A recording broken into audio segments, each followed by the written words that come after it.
हे पुरी अगे चल की मतदानाला यायचं नाही होय. मतदान काय मतदानाचं घेऊन बसलात. आणि तसंही काय होणार आहे आपल्या एका मताने. ताईसा तुम्ही इथं आहात का. बरं ते राहू द्या, ते काम सोडा. मतदानाला जायचंय आपल्याला. बाई कुठं मतदानाला जाती. ते घरचे काम काही कमी पडलेत का. सकाळपासून उठायचं संध्याकाळपर्यंत बाई मतदानाला गेलं का घाला तिथं दिवस. हा एक गृहिणी तशी करू शकते. काय बिघडणार आहे तिच्या एका मताने. जाऊ दे तिकडच. मॅडम वो सगळे काम मेरे आटपे और आता मी मतदान को जाऊ क्या. और मैडम आप नहीं करते क्या मतदान. I don't think it's too much important the my meeting.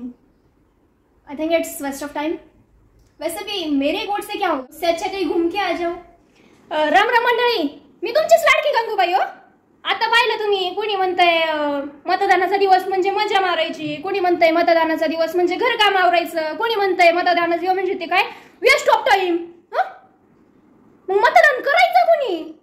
मतदान जरा आपल्यासाठी आणि आपणच आपले काम काढून बसायचे. मग मला तरी सांगा मंडळी, कसं देश बळकट राहणार आहे, कशी लोकशाही बळकट राहणार आहे. हे पा माझ्यापेक्षा जास्त शिकेल तुम्ही हाय का नाही. मग आपल्याला मतदान करणं गरजेचं आहे. आणि ह्या बा ताई माई अक्का, तुम्हाला सगळ्यांना तुमचे काम महत्वाचे वाटत असतील ना, तर तुम्ही या देशाची सुधारणा करण्याचे स्वप्न सुद्धा पाहू नका ना. तुम्ही आशा बाळगा का सरकार असं करीन, सरकार तसं करीन. अहो का करीन. तुम्ही मतदान केलं का सरकारला. तुम्ही मतदानाचा हक्क बजावला का. तुम्हाला वाटलं का आपलं सरकार कोणतं असलं पाहिजे. तुम्हाला वाटलं का आपण मतदान केलं तर काय होईल. तर नाही, माझ्या एक मतानं काय होणार आहे. मी मतदान नाही केलं तर काय बिघडणार आहे. अहो लोकशाही बिघडणार. माझ्यासारखी अडाणी बाई जर मतदान करू शकते ना, तर तुमच्यासारखे अनेक शिक्षित लोक सगळे मतदान करू शकते.